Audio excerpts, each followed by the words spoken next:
I have to admit something here. I'm not the biggest fan of Ty West. I wasn't the biggest fan of X and Pearl. I think I gave both of them like a 5 or a 6. That seems noteworthy because obviously this is a trilogy that's really well loved, but also now you know my feelings about the director. If you need to read off the sides we gave you, just go ahead, all right? I know the lines. Let me start with my 2 main problems with Ty West. The reason I am starting with the problems is because there are a lot of positives coming. I'm serious, this is a positive review, so listen to the problems really quickly. Ty West loves to make 100-minute movies that feel like 200 minutes. I don't know what it is with him, but every single time his movies are dragging so much. Look, I love 3-hour movies. I have movie posters surrounding me and tons of them are 3 hours. I love them. I don't care about the length of a movie. It's all about pacing, man. I don't know how he has not figured that out yet. My other issue with Ty West seems a little more mean, but I think he's very derivative. I think a lot of his films are very derivative of other movies, and that's what he's going for.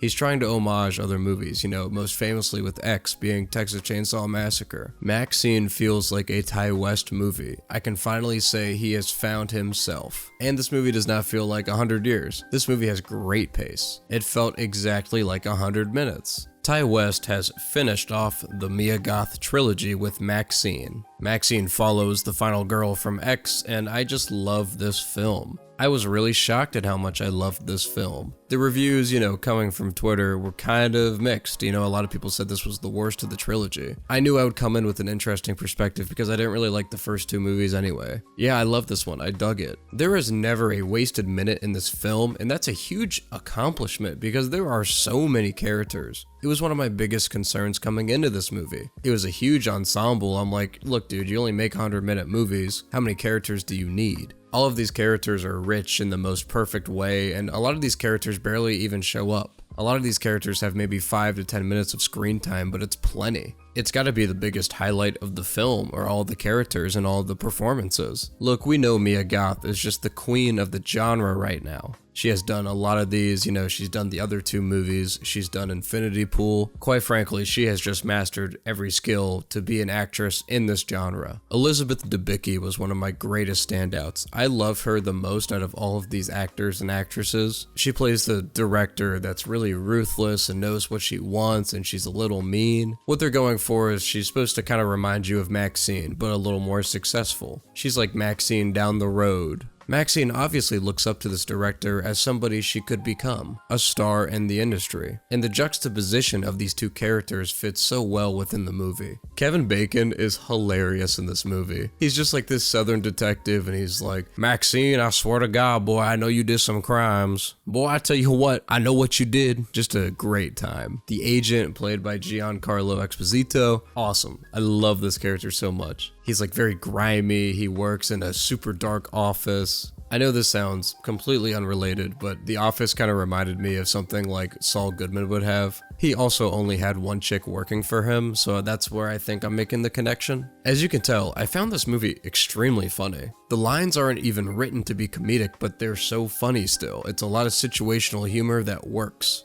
This is a drama, it's a comedy, it's a thriller, it's a horror movie. It's very well balanced within these genres too. I also wanted to mention how well this movie nails the style it's going for. I think the involvement of the Night Stalker, the involvement of the daily news anchors, everything works. Everything captures the 80s vibe, especially the 80s vibe of Hollywood. The intro credits alone sold me on what this movie was going for. Look, everybody's trying to be a star. This movie is a critique of Hollywood, but it's also a little bit of an appreciation of Hollywood. The messaging of this film actually has a decent amount of positives to take home about Hollywood. The kills and the gore in this movie are also spectacular. I wasn't really expecting a lot of gross outs in this movie, mostly because the other 2 movies were way more horror oriented. This is more of like a thriller. Now, there's plenty of gore to find in this movie still. Okay, let's get to some real negatives here. I've been way too positive. I think Ty West needs to have somebody in the writer's room with him. He is not the greatest at writing dialogue. I love the beats to this story. I love the plot. I love everything to it. I don't like the dialogue whatsoever. There are a lot of corny lines in here and a lot of lines that don't flow with the conversations. The line that gets me the most annoyed is there's this guy dying, I'm not going to tell you who, and he's like, I always wanted to be an actor. I'm like, man, If anybody was in the room with Ty West when he wrote that line, I think they would go, you know, Ty, I've heard that a lot in movies before. Maybe we shouldn't do that line. Maybe it's not needed here. I really was shocked by how much I enjoyed this movie, mostly because I'm not the biggest Ty West fan. I've made that abundantly clear. The movie I like the most from him is The Sacrament, funny enough, and I think that's just because I have a huge guilty pleasure soft spot for found footage movies. I'm gonna give this a hard 8, man, dude. This is a solid horror movie. I'm looking forward to Long Legs next week. Check out my Kinds of Kindness review. I just reviewed Horizon as well. Hope y'all have a happy July 4th weekend, and I'll see y'all later.